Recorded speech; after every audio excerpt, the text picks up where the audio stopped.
Naawa si Jesus sa mga tao. Nilibot ni Jesus ang mga bayan at nayon at nangaral siya sa mga sambahan ng mga Hudyo. Ipinahayag niya ang magandang balita tungkol sa paghahari ng Diyos at pinagaling niya ang lahat ng uri ng sakit at karamdaman.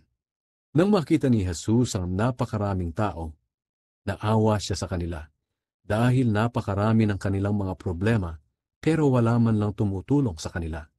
Para silang mga tupang walang pastol.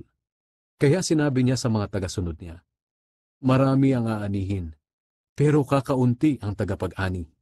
Kaya idalangin ninyo sa Panginoon na siyang may-ari ng anihin, na magpadala siya ng mga tagapag-ani."